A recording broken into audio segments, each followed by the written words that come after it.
So good morning. Today we are going to discuss about another code chef problem, that is lazy chef.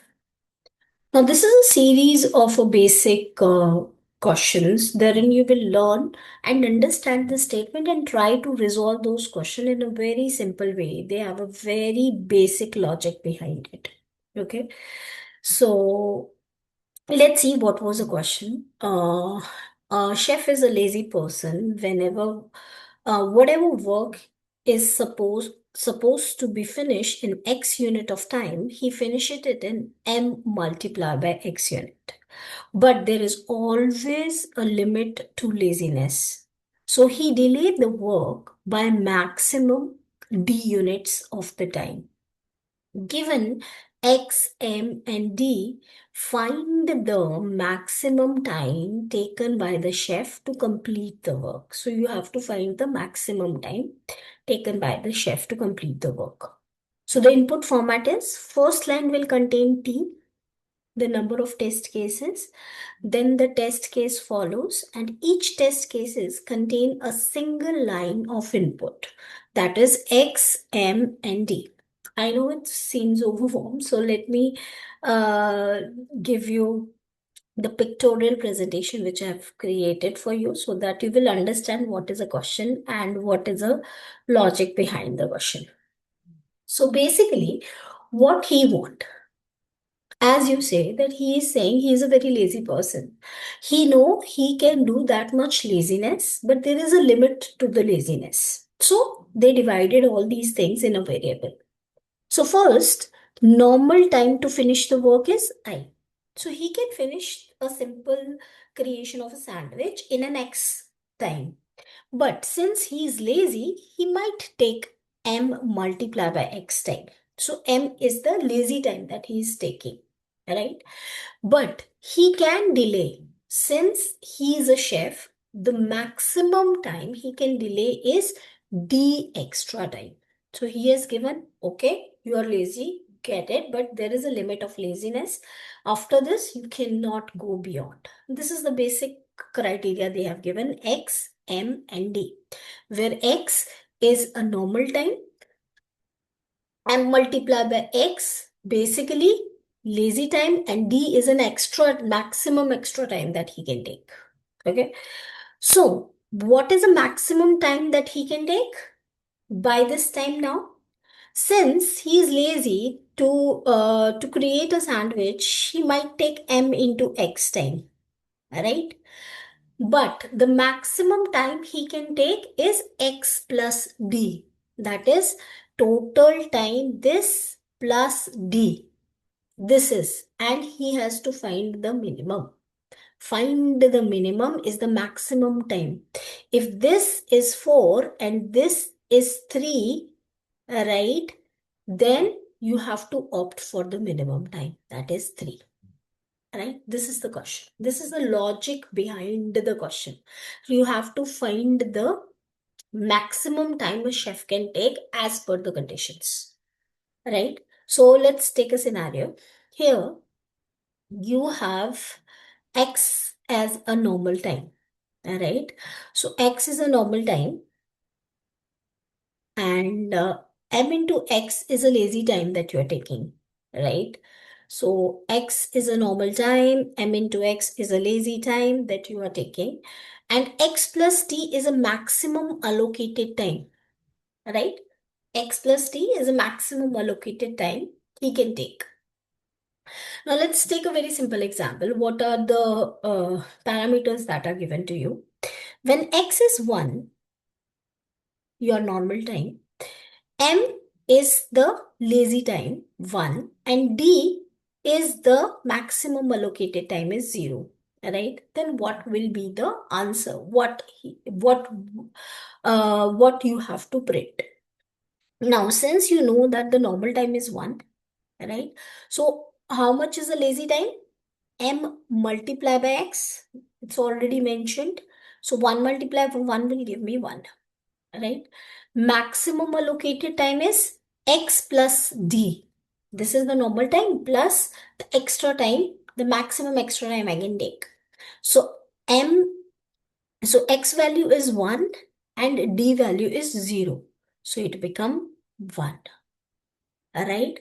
So here I have m of x, m multiplied by x is 1. X plus d is also 1. So since the minimum time a chef can take is 1, we have to find the minimum. Right? Okay, moving on with the next example. If I put the value of x as 1, m as 3, right, and d as 1, then what will happen? Simple. When you put a value of x as 1, right, so the lazy time will become m multiplied by 1, right, because m value is 3, so it will become 3. And the maximum time allocated is x plus d. So x is 1 and d is 1, so that is 2. So this is the normal time that is allocated. So here the lazy time is 3 and the maximum allocated time is 2. So we have to find the minimum among both of these. So that is, it will go to 2, not 2, 3. So chef can maximum take 2 minutes to complete this, not 3 minutes. Okay. Moving on with the next question, next example. When x value is 2, when you enter 2, m is 2 and d is also 3. Now, x is 2, m is 2 and d is 3. What you will do? So, the normal time is 2, right? What is the lazy time? 2 multiply by 2. What is the lazy time that you will take? 2 multiply by 2. That is equals to 4. Okay. And the maximum allocated time is 2 plus 3. That is x plus d. If you remember this. So that is 5. So how much time a chef can take among these? One is 5 and one is 4. He can maximum take 4. We have to find the minimum among 4 and 5. So 4 is minimum. He cannot go till 5. He has to stop within 4. Right? So from this conclusion, we understood that the general formula that there are three things. First, there is a normal time which is given, that is in the form of x, right? And when you add the lazy time, it become m multiplied by x, that is a lazy time, and the maximum allocated time. Okay, there is some laziness, but you cannot wait till whole day. All right. So the maximum allocated time is d. So the extra time is d. So x plus d. This is the only logic in this. And compare these two.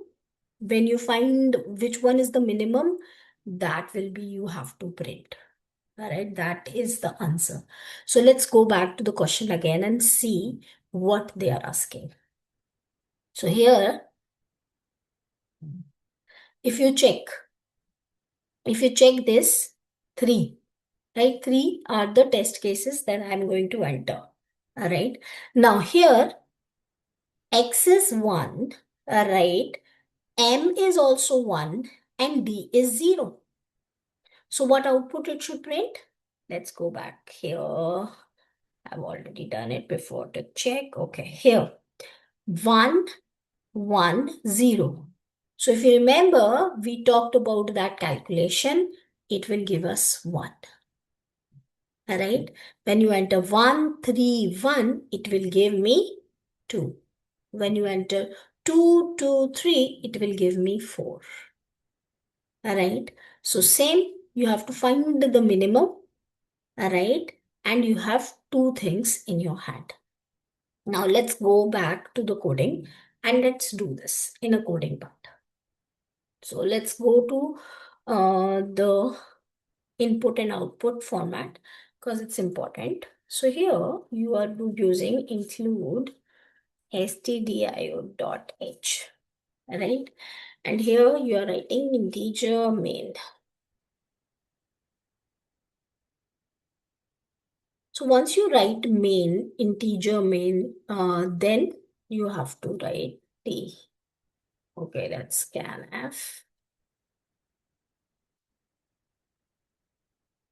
%d, comma, and t. Okay, these are the number of test cases that you are entering. So here the test cases are 3. Okay, so let's put the while loop. If you don't know the basics of while loop, please go and learn it. Loops are important. So basically looping, if you want to do something similar job again and again, then you use these loops, while loop. Okay, so yt minus minus. Okay, so now what I'm going to do here, if you see, first test case contain a single line of an input of 3-digit numbers. All right, so what you will write, integer x, m, and d.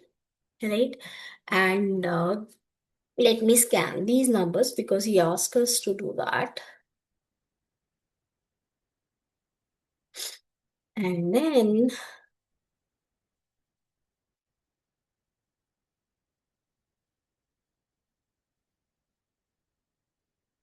right, x, m, and d, these are the numbers that you are entering, right?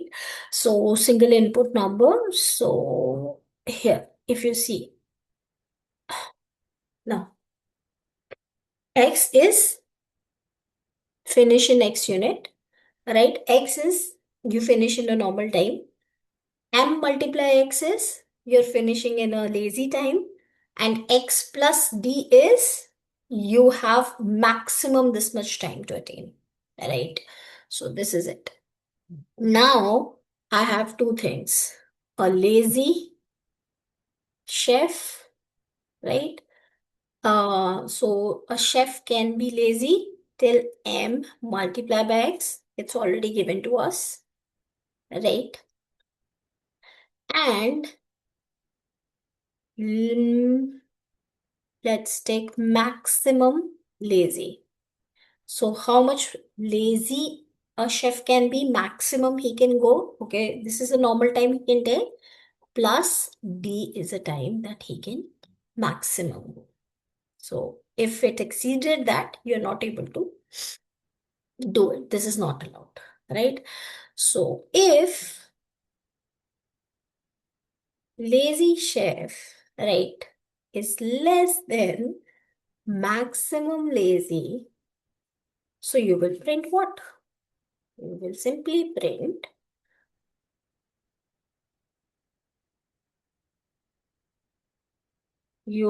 print lazy chef, right? Else you will print. It's a very simple logic. You just have to understand the question. In the huge companies, they are just checking your logic ability. Are you able to understand the question or not? Right? So this is it. So here, if lazy chef is maximum, we have to find the minimum on both of them. Right? So if condition is very good for that, you want to use in C++, you can use multiple sorting things to do that. But here we are using C. So lazy chef less than maximum, then this is it, and that's it. So yeah, simply return the value.